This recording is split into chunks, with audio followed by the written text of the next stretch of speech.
I have attended a number of parties she's had at her house, and I got to see how she brings all the people together. And one of the parties I went to, I sat next to a priest and a plumber and a Pilates instructor. So and it was really funny because I happen to remember what they all did because they all started with the letter P.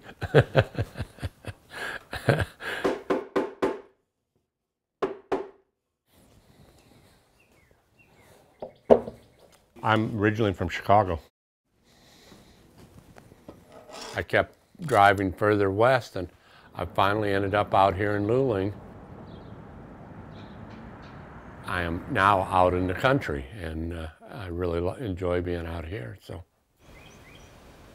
well, I am Lee Harmeyer, Sarah's dad, and she calls me the chairman of the boards. But I'm primarily the major builder of all the tables and all the benches. So.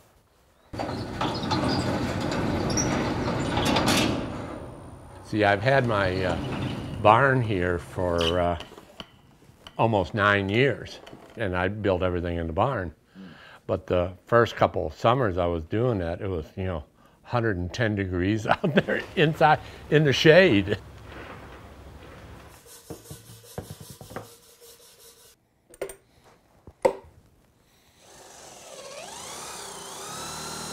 We build handcrafted tables that are delivered to communities all over the country, and it's really our way of providing a tool for people to gather around. My name's Sarah Harmeyer, and I'm the founder and chief people gather at Neighbors Table. We're in our 7th year. Let me count. 12, 13, 14, 15, 16, 17, 18, yeah. You can cut that. I am crazy about tables, and this table I'm sitting at is the original Neighbors Table. If this table could talk, it would tell you stories. When Sarah first asked me to build her table, I hadn't built anything that big before, but I looked up, she kind of showed me a picture of what she was looking for, and I said, okay, well, I'll see if I can. So I looked it up on the internet to see how some of the other people were doing it and saw how they did it. And I followed some of their instructions, but as I was building it, I said, oh, what I ought to do is change this or put a little bit extra support to make it good and sturdy and stuff like that. All the wood we use for all the tables and all the benches is red cedar. And the reason we use cedar is it can maintain itself out in the temperature without doing anything to it at all. You don't have to stain it, you don't have to seal it or anything. So I love to personally deliver our neighbors' tables. I've got a song that I love playing when I pull in. The song's called She Sets the City on Fire. I just think about all of us being like a light, and if we can take our light into a city and set it on fire, however we do that. It's kind of like my pump me up song that I love to play. This is the moment that I get so excited about. This is why I drive all the way across the country. Hello! You want to pull up over here? All right, let's do this. Do it. At the heart of what Neighbors Table does is connection, and the table provides a place for people to connect. It's a really valuable place to have conversations that are meaningful to our communities.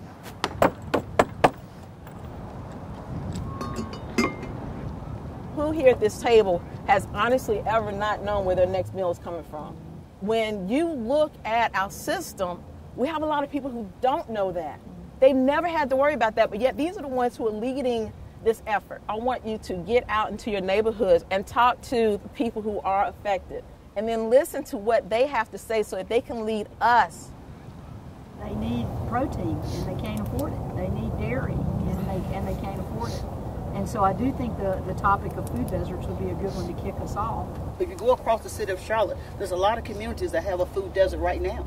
They don't have a grocery store they can walk to. They don't have a grocery store they can even drive to unless they drive several miles.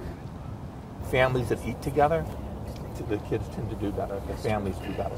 Rebuilding the notion of that intergenerational working with your grandmother that you were telling the story about, of families being together, preparing food and eating together around the table, seems a really good thing for the social emotional growth of the kid as well as for their bodies.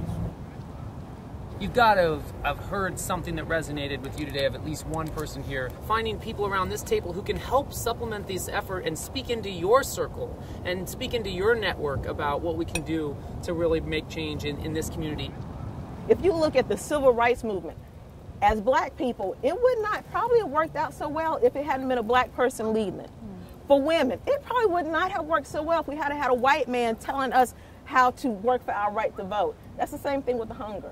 You have to walk in a person's shoes to really get it. We need to start bringing those voices to the table.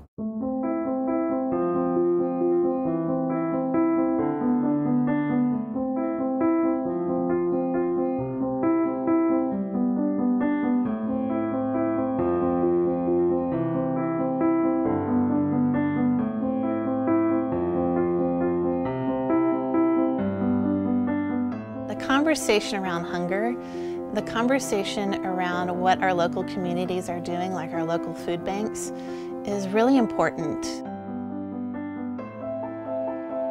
I'm glad that our tables can help be a megaphone for that. And for us to go out and do something about it.